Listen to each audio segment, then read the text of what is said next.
Now, after everything that has happened today and yesterday, and basically the past 7 or 10 days in Kenya, I feel compelled to make this video. And I just want to give a disclaimer that I'm not making this video as a leader of anybody.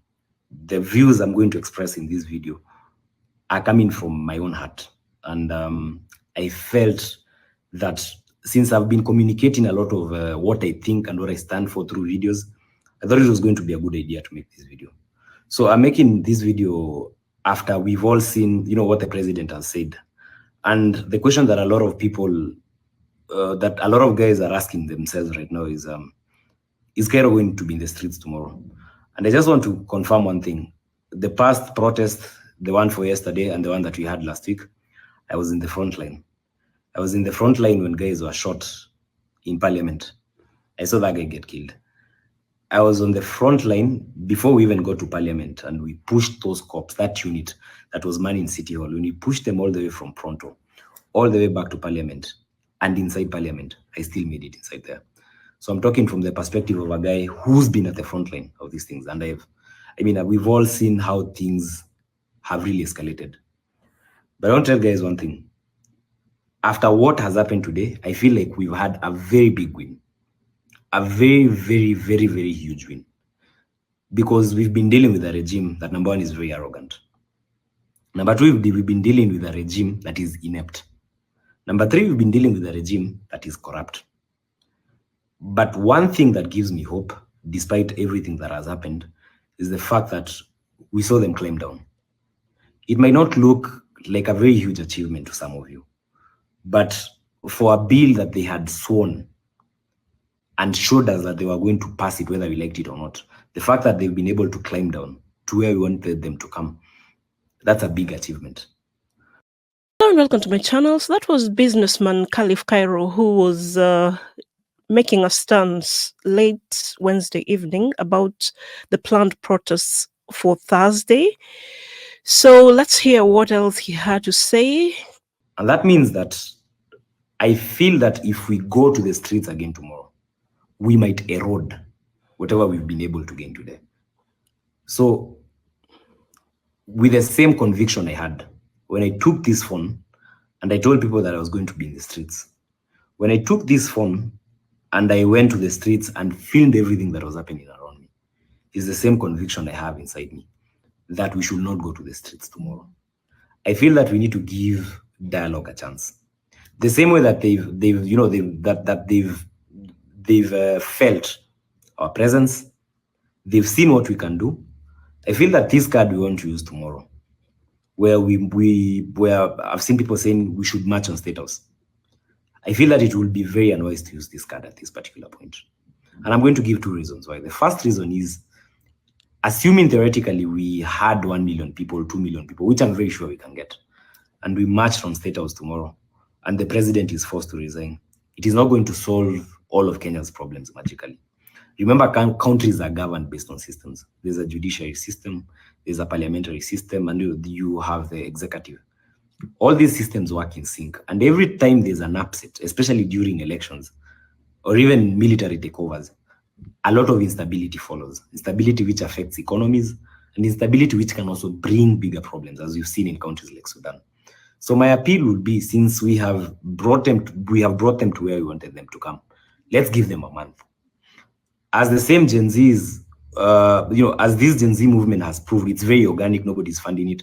We can always come back after 1 month and say, whatever the president said, because the president has promised very many things. He's talked about, cutting down on wastage. He's also talked about corruption and all those things. Let's give him time and see what happens. If within a month or within 2 months we feel that nothing is going to change or nothing has changed, we can always come back to the spaces, to the TikToks, to the Facebook, to the Instagrams, and say that we're going to go to the streets again. But at this particular point, I feel that we would be making a mistake if we went to the streets again tomorrow. And this is not from a point of cowardice. This is from a point of patriotism. It's from a point of also looking at the bigger picture, which is basically the country. It's also a point of looking and appreciating that if we love our country, Kenya, then we should also not stand for anything that will bring instability to this country or even bring it down. So tomorrow you'll not see me on the streets. I'm not going to tell people not to go to the streets. It's your own prerogative. But I feel that I owe the country an explanation if they don't see me on the streets tomorrow. So I will not be joining you in the streets tomorrow. If people go to the streets tomorrow and whatever happens again, as we have kept on saying, this movement does not have a leader. So this is just the opinion of one person. It does not present the opinion of all the other millions of Kenyans. But if you watch this video and you listen to me, please take time to process it and take time to heed to my advice. Packed a lot of reactions from people. Somebody here said, I get confused how we easily forget. We were warned about the president and his criminal record was blatantly in our faces. We said he's innocent, let's give him a chance. We were warned when we hear tear gas children because of land, we let that slide. Uhuru warned us about him, tukasema he's just a jilted lover. Jana, he threatened the whole country and people died under his directives. Then today he comes smiling, telling us he has changed his mind with no receipts. And we fall for it again. Come on, guys, wacheni kuchezwa. What dialogue will he have now that he did not even have to begin with what will change things? After that month you're giving him, the bill may become a law and it will be too late. You never give a narcissist a chance to persuade you into any good for both parties. It is always for him. Focus. Then Jamal said, thanks, bro. Let's give dialogue time. This is our country and we have achieved what we wanted. And then Mr. Mwenesi said, this is maturity. Someone said the bill we've worked so hard to reject will still be passed, and people know there is no basis in a dialogue with such a president. We want him to resign. We can't continue like this. You're alone in that house. So that's somebody who thought he was being forced to make that statement. Bro, they got you. That's another one suspecting he was making that statement under duress. Another one thinks he's wise. Another one challenging you says, weishia, this is not the time to lose focus. Kama umelipwa, weishia. So that one suggests Kairo has been bribed. Another one agrees with him, no need to go to the streets again. Now let's see what Ruto is capable of. Mkoshua ako safe, hakuna majamaa hapo. That one thinks he's being held hostage as he makes that statement. Another one is still determined to march to State House. I don't trust anything posted by Kairo if it's not inside the car. We won this battle, the war will be won at the ballots. Now that we have been awoken, this guy is a great businessman in the making, but also possesses natural leadership skills. My advice to you, stop appointing yourself the face or leader of this generation. You do your part and sit down. This movement has no leader physically or ideologically. But he just stated he's not a leader. So I don't know why that person said that. Those who have had sense in Kairo, press the button. There's something Mwenesi expounded on.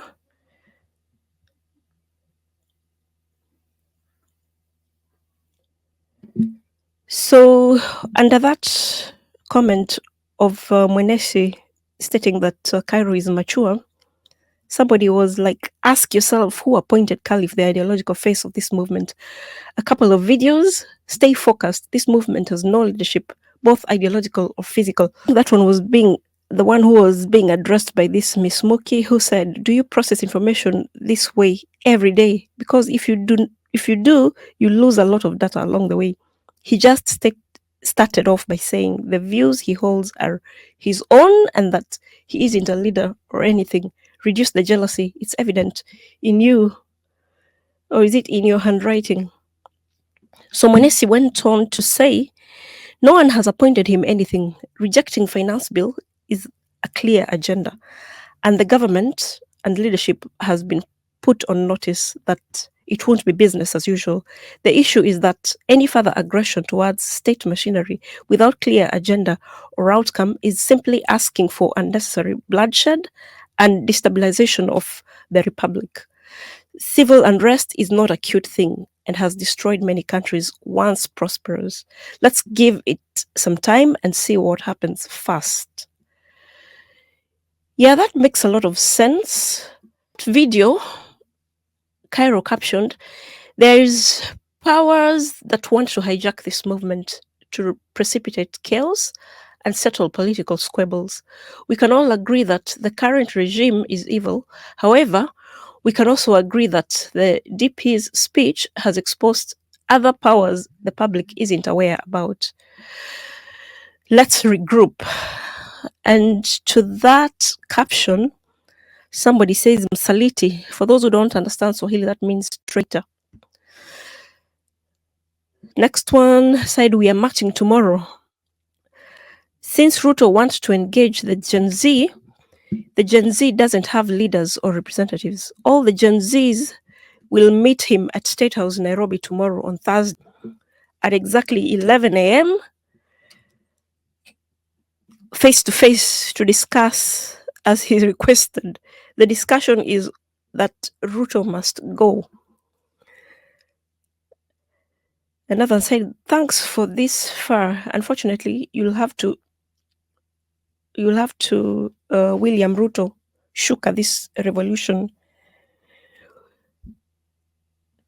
Another one who thinks he's been compromised says, we know they got to you. You personally know there is no political influence in those revolutions. Stay home, but don't let them use you to spread fear. We are so close to the finishing line. Take it easy and go to sleep. If we lose this momentum, we'll not be able to recover it. There's no pulling back. Zakayo must go back to Sugoi. Well, so those are very strong sentiments from people who still want to protest.